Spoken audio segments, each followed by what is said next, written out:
Hello, and welcome to Mental Health Bites. In this podcast, we'll cover a timely topic related to psychology, answer one of your burning questions, and leave you with a practical tip to improve your mental wellness every single day. Let's jump right into the timely topic of the day.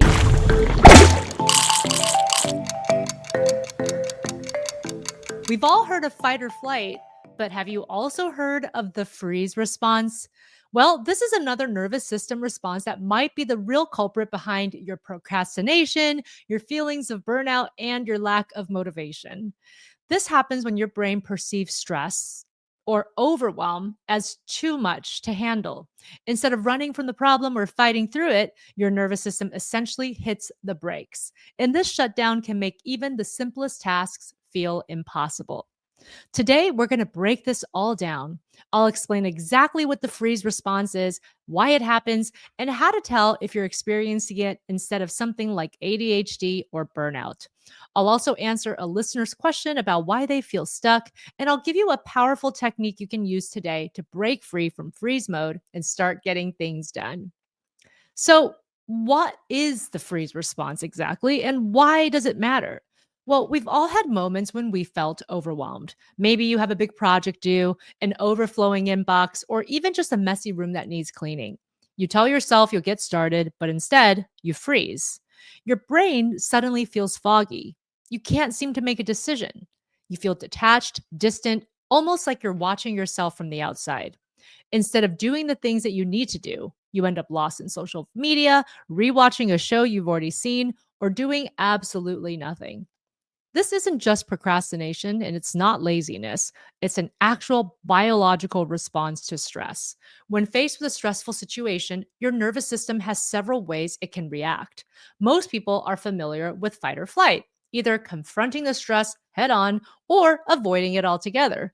But when the brain perceives the stress as too overwhelming or inescapable, it actually triggers this freeze response instead. This is a survival mechanism, similar to how some animals play dead when they're faced with danger. When you're in freeze mode, your brain essentially shuts down decision making and motivation. You might find yourself unable to start tasks even though you know you have to do them. You might feel exhausted despite having lots of rest, or you might zone out and daydream more than usual. And the worst part is, the more you beat yourself up for not getting anything done, the more your nervous system doubles down on that shutdown response. And this is becoming more common than ever.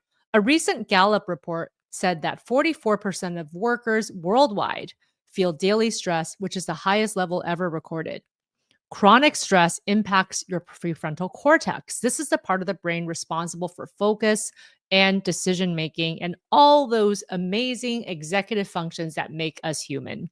When this part of the brain goes offline, it makes it nearly impossible to get things done, even things that you actually want to do. Research also suggests that many people who relate to ADHD like symptoms, like difficulty focusing or avoiding tasks, may actually be experiencing a stress or trauma related freeze response instead. So before you start diagnosing yourself with ADHD because you read some article or took an online quiz, you really need to pay attention to this. And every person deals with this to some level. It's just how much of it is a problem for you. And you might be interested to know that some public figures and celebrities have actually spoken about this phenomenon. Kristen Bell, for example, has spoken about how her anxiety makes her feel mentally stuck. And during these times, she feels unable to move forward with whatever she is doing. And Simone Biles, one of the greatest athletes of all time, had to withdraw from the Olympics because she experienced what gymnasts call the twisties. And this is a mental block where her body simply wouldn't move the way that it was trained to and that she needed it to in the moment. So these are just classic examples of the freeze response in action despite our best intentions. If any of this sounds familiar to you, you're not alone. And the good news, you can train your brain to break out of freeze mode. So now we're going to move on to the Q&A segment. And this is a great question. Just as I alluded to, there's so many people who think that their freeze response is a ADHD symptom. And this is exactly what Jess from Idaho wants to know. She writes, Dr. Judy, I feel like I'm constantly procrastinating. I make to-do lists, set reminders, and try all these different focus techniques, but nothing works. When I sit down, I feel paralyzed. I just stare at my screen and then I end up scrolling on my phone or watching Netflix instead. Is this ADHD or something else? So, again, Jess, what a relatable question because so many people are wondering this exact thing. The struggle you're describing, which is feeling frozen and unable to start a task, even though you have mountains to do, can indeed happen with ADHD, but it's also a major sign of the freeze response. So, how can you tell the difference? Let's break this down. ADHD is a neurodevelopmental condition that's usually present since childhood. If you have ADHD, you might feel restless, constantly shifting from one task to another, get distracted easily, and start things but struggle to finish them. This is not your brain shutting down, it's jumping from one thing to the next. People with ADHD often feel overstimulated rather than frozen. And if this is an issue, then people with ADHD respond well to stimulant medications like Adderall or Ritalin or even non-stimulant medication choices, as well as behavioral therapies to help with focus and impulse control. The freeze response, on the other hand, is actually stress induced.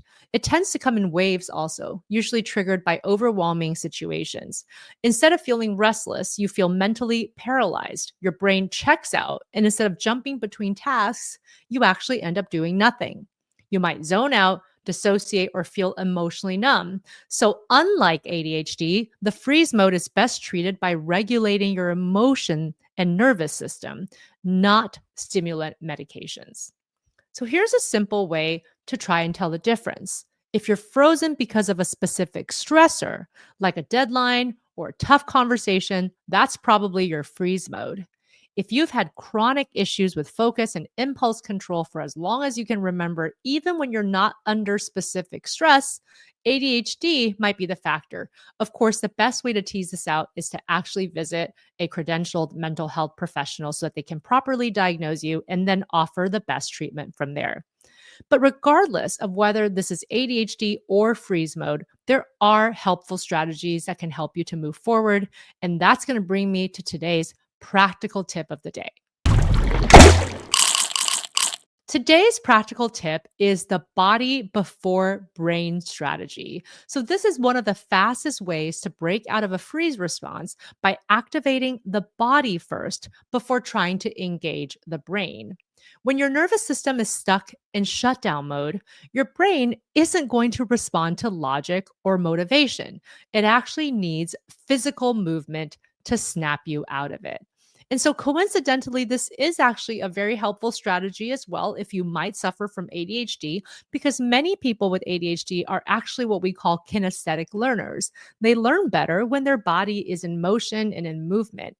And this can be very, very helpful, again, if that's actually something that you're either struggling with or is actually the main culprit, meaning that ADHD is the main culprit and not really your freeze response. So, this is a great practical tip for many, many people. So here's how we're going to wake up your nervous system through movement.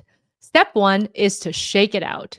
Stand up and literally shake your arms, legs, and head for 30 seconds. This tells your brain we're moving, we're safe, and we're ready to act. Step two is to activate your breath. And one of my favorite breath work activities is the 4-4-8 breathing. So breathe in for 4 seconds, hold for 4 seconds, then breathe out for 8 seconds. This helps to reset the nervous system and signals to your body that it's time to switch out of freeze mode. So you can do this for maybe 5 to 10 iterations or more if you need, but it really is that simple. It only takes a minute or two to really finish step 2 of activating your breath. And step 3 is move forward with a micro action. I also call this the 1-minute rule. So now that your body is fully engaged, commit to just one tiny action that will take you less than a minute. For example, if you're stuck on emails, just open your inbox. If you're frozen in front of a blank document, type one sentence.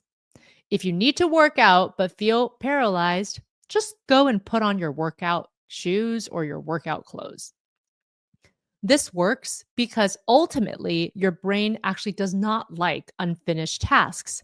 Once you take the first tiny step, it will help you to want to keep going. And The next thing that you can do after this is just take the next micro action, the next part of your 1 minute rule, and just keep going until you stack up to doing something bigger. So here's an example. Let's say you've been avoiding a work task for days and you're in full freeze mode. Instead of forcing yourself to do the whole work task, just follow these steps. First, shake out your body for 30 seconds. Second, take a slow, deep breath using the 4-4-8 method. Third, set a 1 minute timer and just write the subject line of the email or the first sentence of a document you're working on. And as I mentioned, the hardest part is just breaking out of the freeze state. So once you get going, things will get easier, I promise. So try this today and let me know how it works for you. Thanks so much for tuning in to today's episode of Mental Health Bites. If you found this video helpful, there's plenty more where that came from. Make sure to hit the subscribe button and click the bell icon so you never miss an update. Give this video a thumbs up if you liked it, and leave a comment below with your thoughts or any questions you have. Feel free to share this video with your friends and family who might find it useful. And please stay tuned for more content from me. And as always, thank you so much for your support.